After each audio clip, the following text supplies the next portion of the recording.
Get a Grip, a Bluewater Bay story. Written by L.A. Witt. Narrated by Nick J. Russo. Chapter 1. Shane. So, if a tree falls in Bluewater Bay and no one's around to hear it, does it still make a fucking mess? Beside me, my coworker Dan whistled. Yeah, I'd say it does. Standing there in the gravel parking lot with Jace, another grip, we surveyed the disastrous scene in front of us, namely what was left of Soundstage 2. Other buildings on the production studio property had been damaged as well. A branch had smashed through a wall, and one of the outbuildings had been squashed by another tree. My biggest concern was the soundstage, though, especially since I was pretty sure the water had made it past the sandbags that had been placed around the buildings before the storm came. We'd find out once Anna arrived and gave us permission to go in. She'd ordered everyone to stay out of the buildings for now. The place was deserted anyway, because all production had been canceled until tomorrow. The studio would probably have a conniption about it, but Anna had had the foresight to realize Bluewater Bay would be a mess after the storm, and she didn't want people trying to make it in when the roads were a disaster. Plus, people would have damage to their homes. We didn't have to go inside to see the soundstage was an unholy mess. It probably would have withstood the storm as well as the buildings next to it had, but it hadn't been built to catch 100-foot cedar blown over by 70-mile-an-hour winds. Jace shifted his weight, gravel crunching under his boots. So, what do we do? Nothing until Anna gets here. I tucked my hands into my coat pockets. And anyway, with all that water and electrical equipment in there, I don't want to take a chance of the power coming back on. Dan grunted in agreement. Isn't like we need to rush inside. Anything that's salvageable will still be there in an hour or two. Jace glared up at the sky. Assuming it doesn't rain again. I scowled at the thick gray clouds. They were swirling lazily and heading east. With any luck, they'd keep going and dump their cargo on Seattle. At least that would give us some time to get in and salvage what we could. Ideally, before any electronics were fried or mold had a chance to set in. But there was nothing we could do now except wait. They'd called it a 50-year storm, one of those massive, almost typhoons that whipped through the Pacific Northwest once or twice a century. And it might not have been so bad, or at least not done so much damage, if the Olympic Peninsula hadn't been getting hammered by torrential rain for 2 solid weeks. With the ground saturated with water, this had been a disaster waiting to happen, and last night it had. That enormous tree had probably been there for 100 years or more. Thanks to last night's winds, coupled with waterlogged soil, it had uprooted and come crashing down through the roof. At least it had hit the soundstage and not one of the other buildings. A tree that big would have crushed anything smaller, like the production office, any of the storage sheds, or the houses on the lot that we used for certain scenes.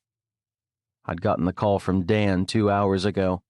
He'd come to the set to borrow a couple of tools to try to fix some minor damage to his house. Not really something we were allowed to do, but nobody ever said anything when we did, and had discovered this mess. Right away, he'd notified me, Jace, and the higher-ups. Our key grip was stuck in his neighborhood thanks to another fallen tree, and that asshole producer Finn Larson couldn't get out of his driveway, but Anna Maxwell was on her way. Jace and I both lived on streets that had been spared the brunt of it, so here we were. Beside me, Dan and Jace started muttering about climate change, and I walked away. I wasn't ignorant of the problem, but I wasn't in the mood to hear about it this morning. It didn't really matter right now if this was because of catastrophic global warming or if a butterfly had farted in the Amazon 6 months ago. The fact remained that a large tree was now reclining on the soundstage, and the mess inside, well, we'd find out before too long. While I waited for Anna to show up and call the shots, I took out my cell phone and speed-dialed my daughter. "Hey." Desiree sounded disinterested and barely awake. Typical 15-year-old. "Hey," I said. "Just wanted to check in with you guys. Is the power back on?" "Not yet." "Figures. It might be a few hours. I didn't see any utility trucks near the neighborhood when I left." "Great." "Your brothers awake yet?" "Yeah, they're outside playing in the mud." I laughed. That didn't surprise me. "Keep an eye on them, okay?" She clicked her tongue. "Dad, all I'm asking is to check on them occasionally. There's a lot of branches down in the backyard." "Okay, fine." "Thanks, kiddo. I gotta go. I'll check in when I can." "You don't need to. We're just hanging out here." I suppressed a chuckle. I'd expected the teenage years to drive me crazy, but admittedly her "Dad, oh my God, stop being such a dad" tone amused me more than anything. "Okay, I'll be home as soon as I can. Love you." "Love you too." After she'd hung up, I slid the phone in my back pocket. Over and over, I tried to remind myself the kids were fine on their own.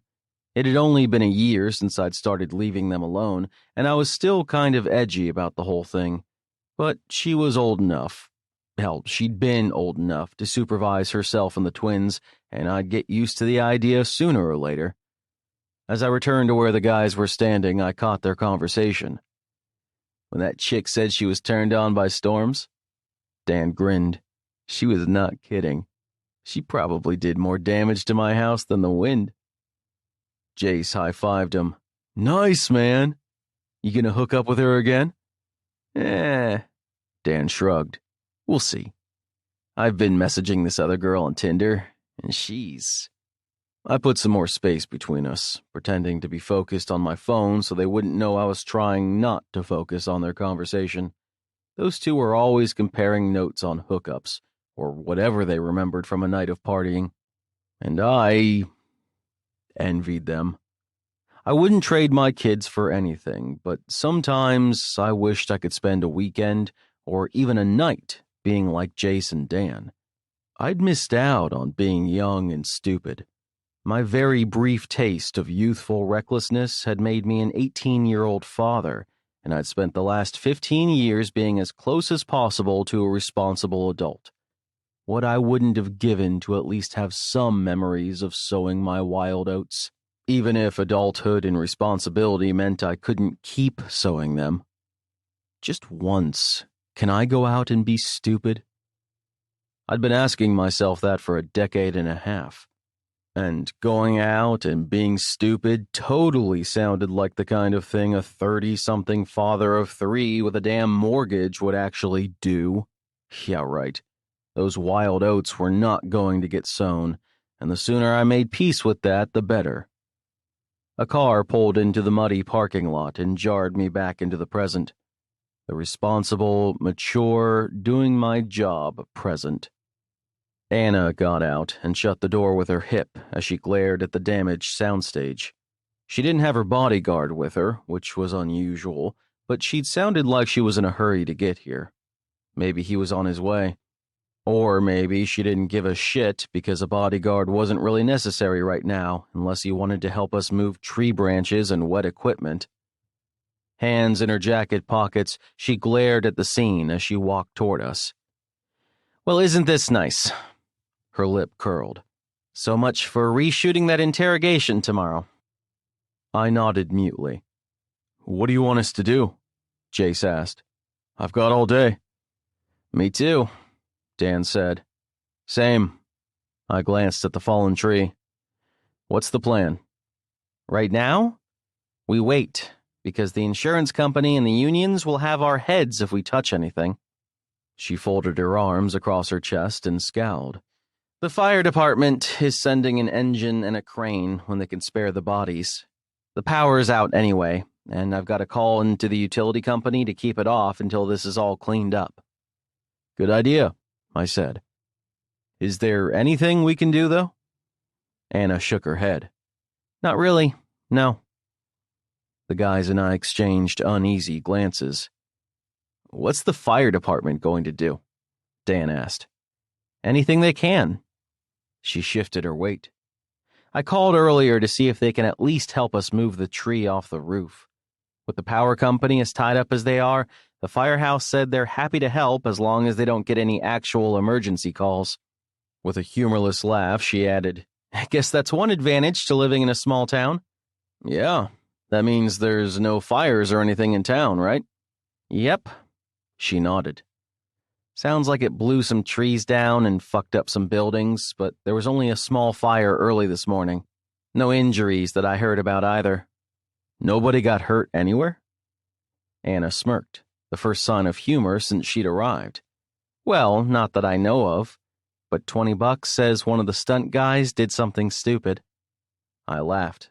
"I'm not betting against that. You know they did." "Mm-hmm. And they can answer to Natalia if they can't work." I grimaced. "I think I'd rather be under the tree than piss her off." "Smart man. Smart man."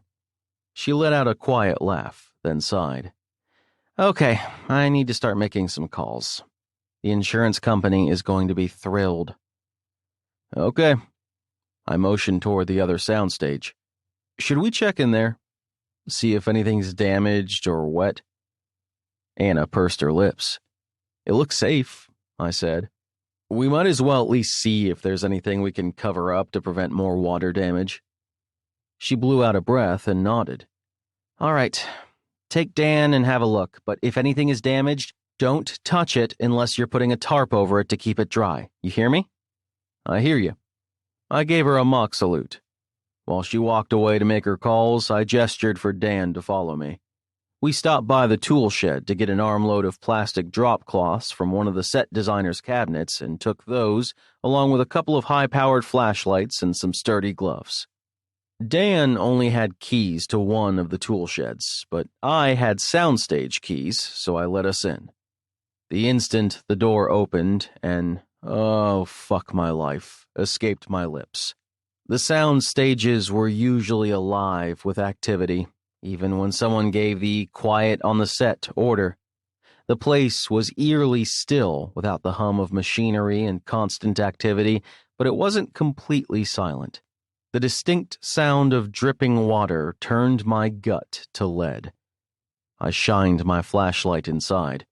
From here, everything looked intact, but with an inch of standing water on the concrete floor and more dripping from somewhere, I had no doubt we'd find some damage. "Glad I won't be the one footing the bill for this shit," Dan grumbled. "Yeah, me too." I stepped carefully inside, thankful my boots were watertight. He muttered something I didn't understand. Cautiously, we picked our way across the wet floor toward the sets. The interior of Gabriel Hanford's bedroom was currently set up, since a shoot had been scheduled here today before everything had to be canceled. We checked the set, and aside from a few pine needles, it appeared to be unscathed.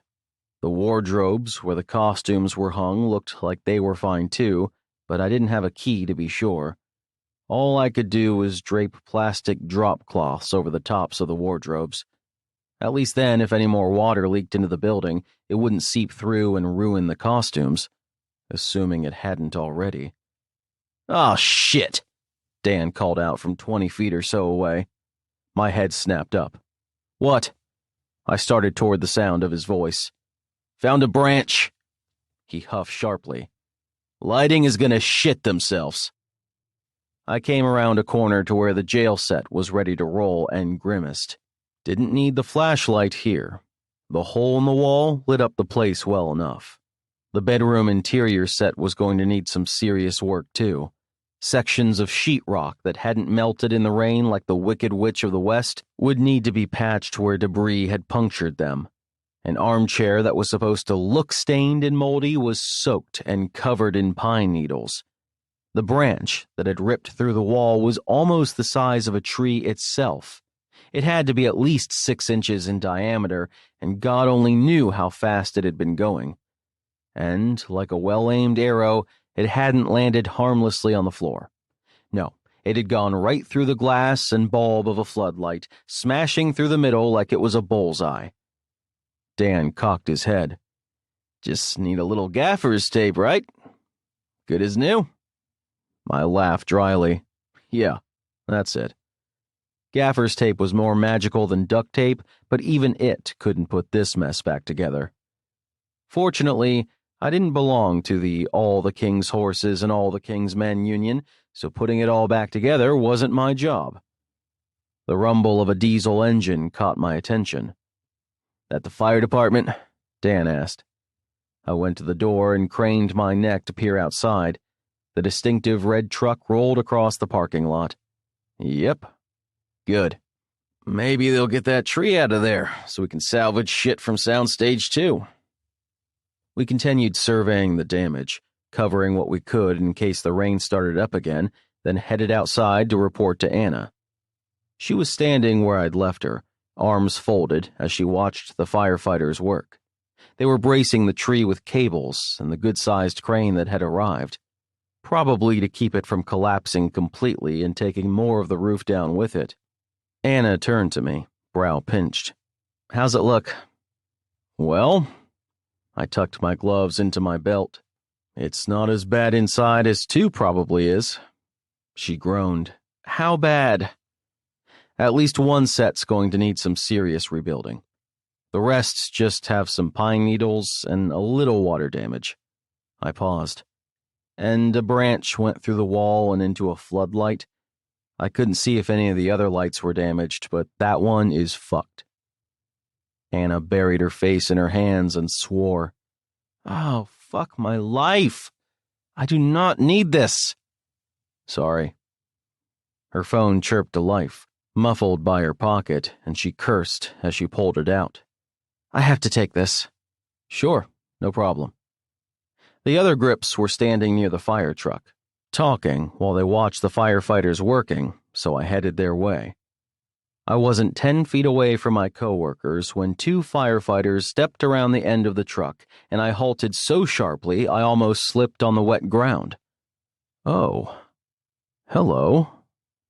Okay, so firefighters were gorgeous by nature. I was pretty sure it was a requirement, even for volunteers like these guys. And the one on the left was cute. A bit young, but cute. He wasn't the reason I'd stopped in my tracks, though. The other guy. Holy shit. He was easily 40, maybe a little older. Nobody in his 20s had that kind of faintly weathered look with salt and pepper hair. Only age sharpened somebody's features like that. In his younger days, he'd probably been cute like the guy next to him, but now he was fucking hot. And I was staring, noticeably. The younger one nudged the older guy. I'm going to see if they need any help. The older guy nodded. When we were alone, he extended his hand. Aaron Tucker. Shane Andrews. I shook his hand, surprised I remembered my own name. You work here? He had the voice of a smoker, not to mention the lines at the corners of his mouth. And he'd asked a question. A simple one, right? Shit. I cleared my throat. Yeah, I, work here. I'm a grip. He cocked his head. What now? Grip. I, know how to speak, right? I put up the rigging for cameras and lights. Stuff like that. His ears perked up a little. Oh, so you know your way around the equipment inside, then? I nodded. He absently rubbed his scruffy chin with the backs of his fingers. Now that the tree is stabilized, you might want to check inside to see if there's any equipment we can move out of the way. There's always a chance a branch is snapping off, or the trunk breaking while we're moving it. He met my gaze. Maybe you could come in with... Oh, no. Anna's voice came out of nowhere, and I turned to see her approaching. Nope, can't send any of my people in there. Aaron scowled but shrugged. It's your call. I cleared my throat. Anna, he might be right. They both looked at me. The double scrutiny was unsettling, even though I normally wasn't intimidated by her in the slightest, and I'd just met him. Ignoring both her gaze and the intensity of his, is it legal for a man to be that hot? I motioned toward the soundstage. It might not be a bad idea to go in there with him. If there's any equipment that hasn't been damaged yet, but could be when they go to move the tree, maybe we can still get it out of the way. Or at least away from the damaged wall in case more comes down. I grimaced. Some of that rigging is fragile as hell. Even a piece of the roof or a small branch could mangle it. Aaron nodded. The tree is stable, and the roof is only compromised on one side. It wouldn't hurt to have one of them come in with us. Anna gnawed her lip. I knew exactly what she was thinking. My union and the insurance companies would hit the already damaged roof if they knew I'd gone into the building before it was deemed absolutely safe. As it was, going into the other soundstage could get us in trouble. But at the same time, if that tree snapped and smashed another lighting rig or the camera cage, the bean counters would lose their minds. I wouldn't put it past them to look the other way about putting people in danger if it meant salvaging valuable equipment. Given some of that expensive shit in there, it was probably worth putting a grip or two in some moderate danger. All right, she said quietly. Shane, go in with him and see what you can do. Don't do anything stupid, okay? I nodded and didn't try to make a joke about who, me? Normally I'd banter with her like she was another grip, but she was not in the mood today. And besides, the only stupid thing I wanted to do right then had nothing to do with the soundstage and everything to do with the man I'd be following inside. Holy fuck, Shane, what is wrong with you? Cheeks burning, I cleared my throat and tried not to stare at the guy. Again, still, whatever. Let me grab a flashlight, Aaron said. Then we can go have a look. Anna made an unhappy noise. I don't like this at all. She glared at the damaged building. To Aaron, she said, At least get him a hard hat, would you? Will do. He disappeared around the side of the truck. As soon as we were alone, she pointed sharply at me. I'm not kidding, Shane. I shouldn't even be letting you go in there, so if you get so much as a splinter, I'll be fine. I put up my hands. I'll go in, give everything a quick look, and if we can move anything, I'll tell him. She winced, probably envisioning all manner of catastrophes that could happen if the firefighters didn't carefully handle some of that delicate gear. Aaron reappeared and handed me a hard hat. Let's go. I hesitated, raising my eyebrows at Anna. You sure? She pursed her lips, took a deep breath, and then nodded before turning to answer yet another call. I didn't envy her the people she'd be dealing with today. Gloves and hard hat on, I followed Aaron toward the soundstage. As I did, I reminded myself we had a job to do, that my place of work was a literal disaster, and Anna was counting on me to minimize the damage to expensive equipment before anyone tried to move that tree. So stop drooling over the firefighter and get your head together. As I fell into step beside him, I stared straight ahead. One thing was for sure.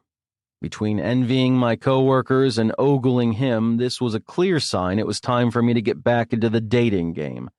Divorce number 2 had been final for 6 months, and he'd been gone for 6 months prior. That was to say nothing of the month or 2 we'd spent sleeping as far apart as our king-sized bed would allow, which made it well over a year since I'd been laid. It wasn't that I hadn't wanted to, there just never seemed to be time. One look at Aaron, though, and I was already mentally shuffling my schedule around. Perhaps not the best timing in the world, given that there was a goddamn tree on top of my workplace, but terrible timing pretty much summed up my life, so why not? Today, I told myself as I unlocked the door to the battered soundstage, I'd do as much as I could to help clean up this mess. And tonight, the second I had a minute to myself, I was downloading whatever app everyone was using this week to get laid.